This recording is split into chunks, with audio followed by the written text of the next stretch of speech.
Hey gearheads, and welcome to Garage Talk. I'm Corey, and that is the all-new 2025 Toyota Camry, the king of the midsize segment. And in this video, I'm gonna ask, has it been dethroned? Stay tuned.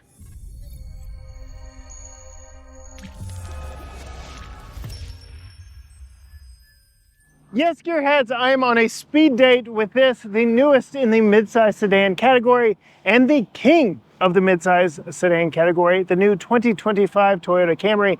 Toyota blessed us at Texas Auto Writers Association with the presence of this new vehicle at our annual auto roundup.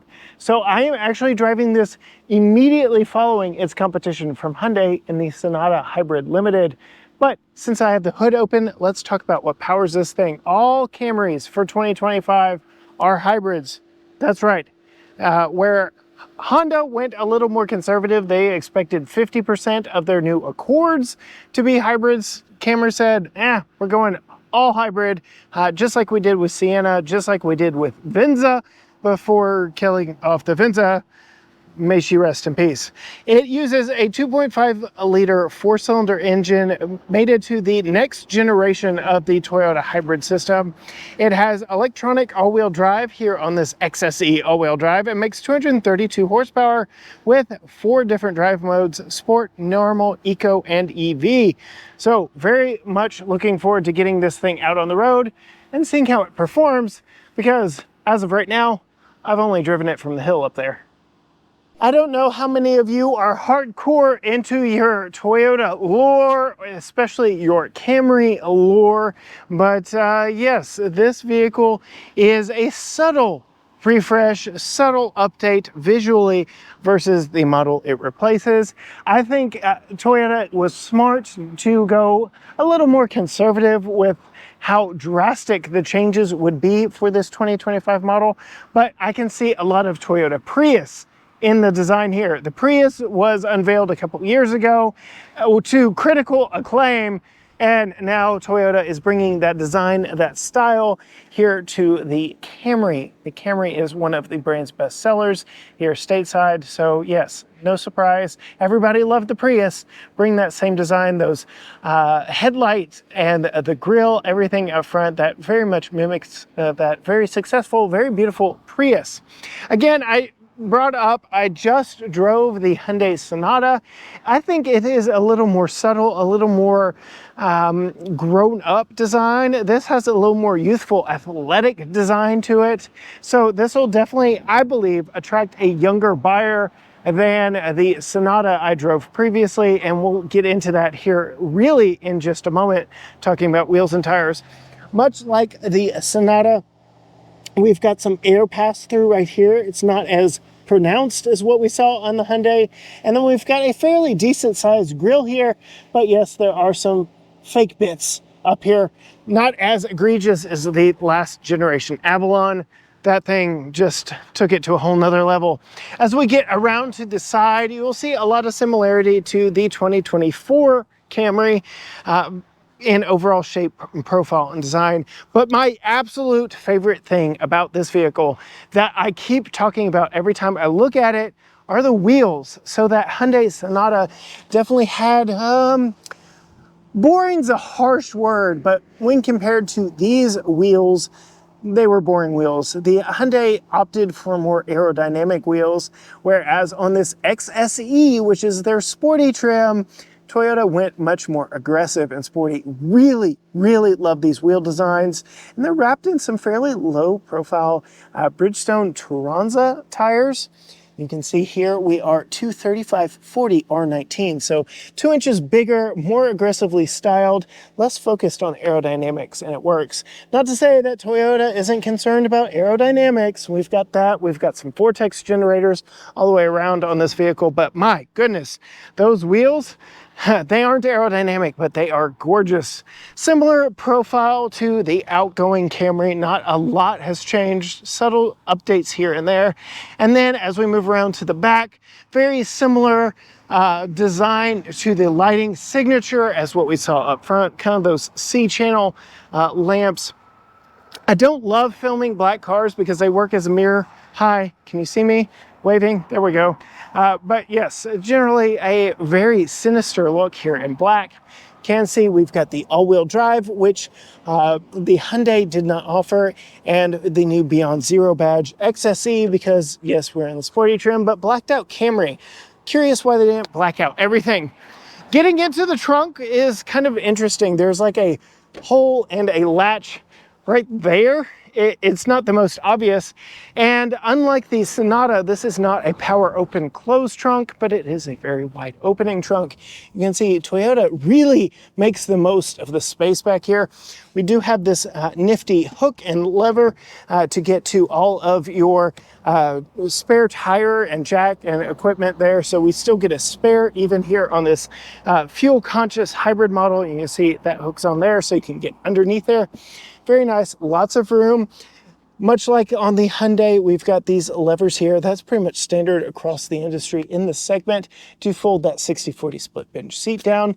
We do have a little bit of a ramp up to it. It's not a completely flat load floor, but look at all the storage here on the sides that are just hidden. I don't love how the hinges will crush your luggage if you don't pack correctly. And they don't give you a handle or anything back here, but I will say this is a pre-production model, so there's still time for them to put a little handle here. Otherwise, you're going to be doing fingerprints. You can see right there.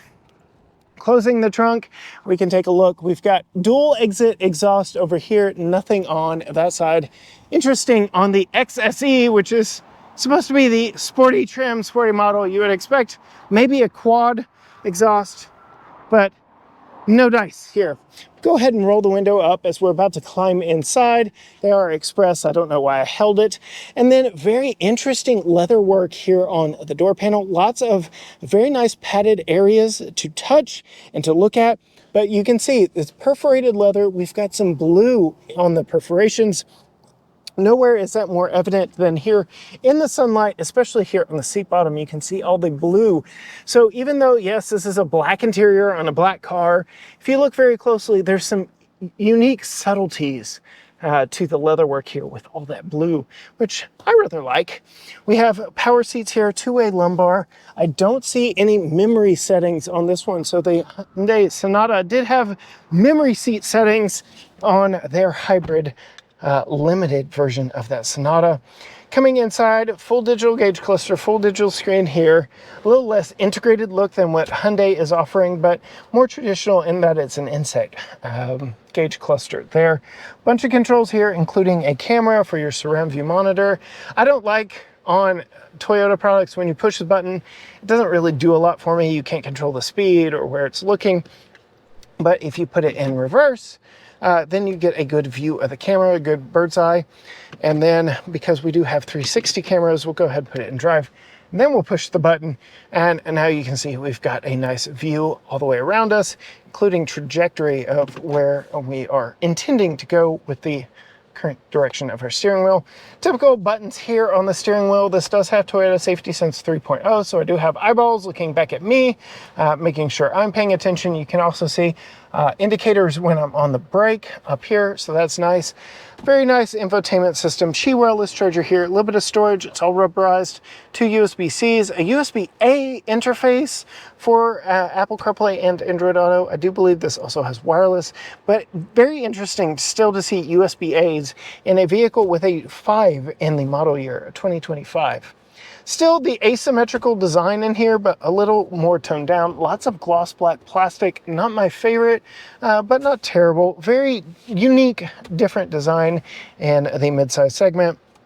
Couple cup holders here that does feed into here, so if you had like a tablet and wanted to put a tablet in here, you could do that there. Eco, normal, sport drive modes, EV mode, so you can drive at low speeds and full EV.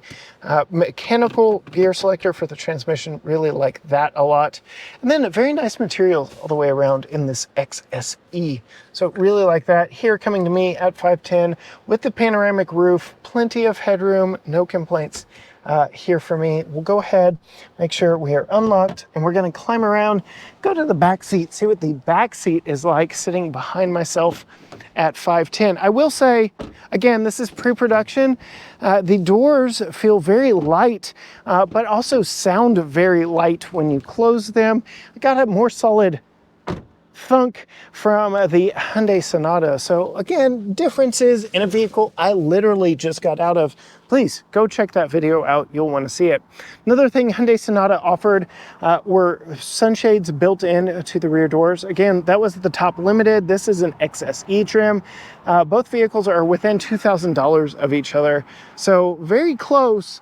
But different approaches to the midsize segment. You can see decent amount of room. We'll climb in behind myself here, close the door to get away from all the noise. We still get a couple air vents back here, a couple USB ports, a C and an A. Again, very interesting to see USB-A ports in this vehicle. Very interesting. Map pocket, storage. Let's see, does it do the Toyota thing? Yep, it does. It folds all the way down. So I don't know why. Saw this in 4Runner. I really only see this in Toyota products. It flops all the way down. You can see they designed the cup holders for that, so that is not an accident. Headroom back here, I've got a little bit of a cutout here, but I do need to slouch just a little bit. I'm comfortable back here. I could easily ride across the entire state of Texas back here in the back. That is enough of the interior. Let's actually put this thing in motion and see how it drives. Getting in and setting off in the new 2025. Then gotten used to that Toyota Camry XSE. Again, I can see the appeal of this vehicle. I can see why they sell so many of it. The last Camry we were in was a hybrid model in the XLE. This XSE comes with those awesome wheels that I just can't get over.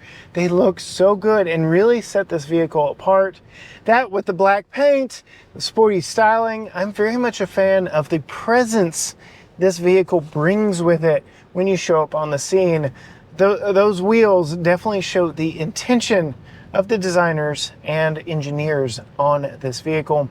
Again, this is a pre-production model, so before we get out here on the road, I will let you know that pre-production. So there are some things I could change, some fit and finish, things like that. But as we get ready to go on this 70-mile-an-hour road, I'm going to push the sport button, which changes my gauges up here, turns everything red.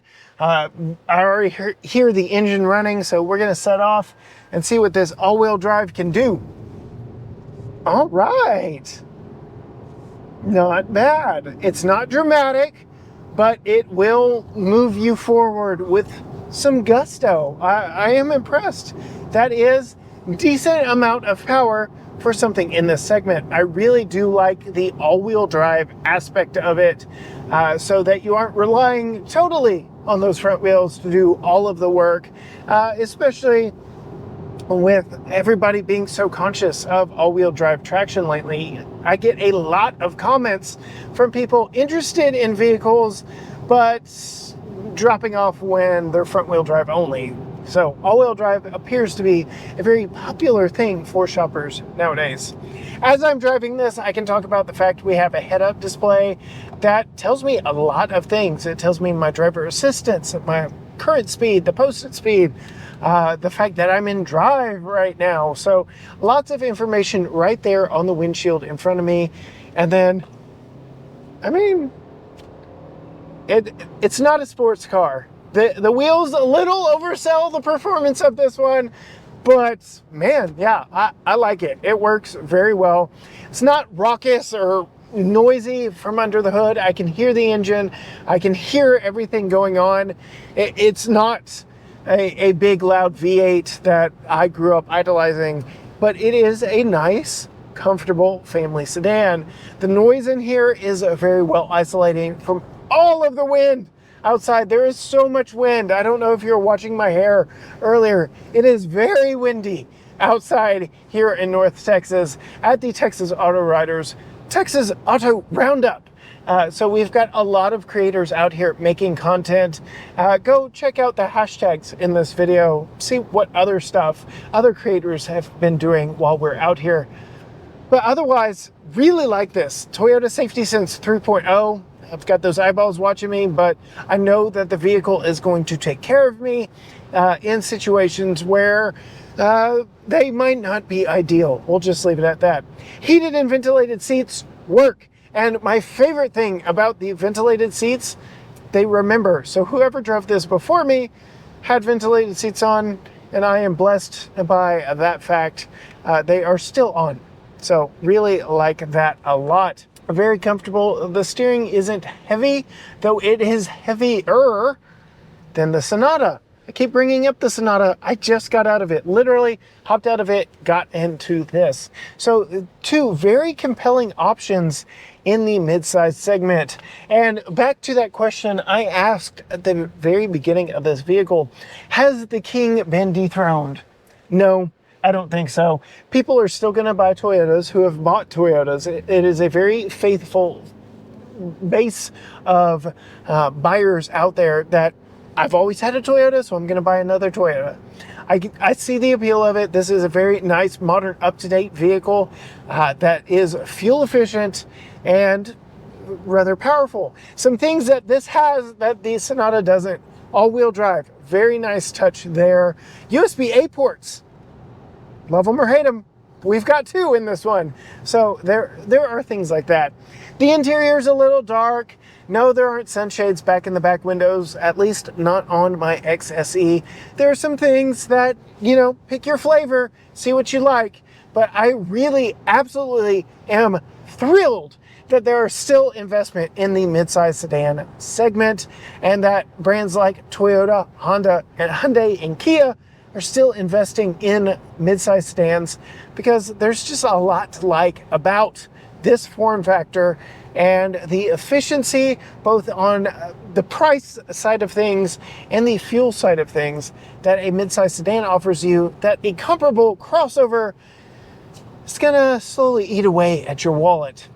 That is it for my speed date with this 2025 Toyota Camry XSE hybrid all-wheel drive. If you want to see more from us, hit that subscribe button down below. Ring the bell so you are notified every time a new vehicle drops. Find us on all social media outlets, Facebook, Instagram, X, TikTok, Threads, YouTube, you name it, at GT Garage Talk, or you can go to gtgaragetalk.com. But as for me, I'm coming up to a stop sign, 70-mile-per-hour speed limit on this cross street, still in sport mode. Let's see what she can do. I like the addition of all-wheel drive. Yep, it's good. Until next time, gearheads. Bye.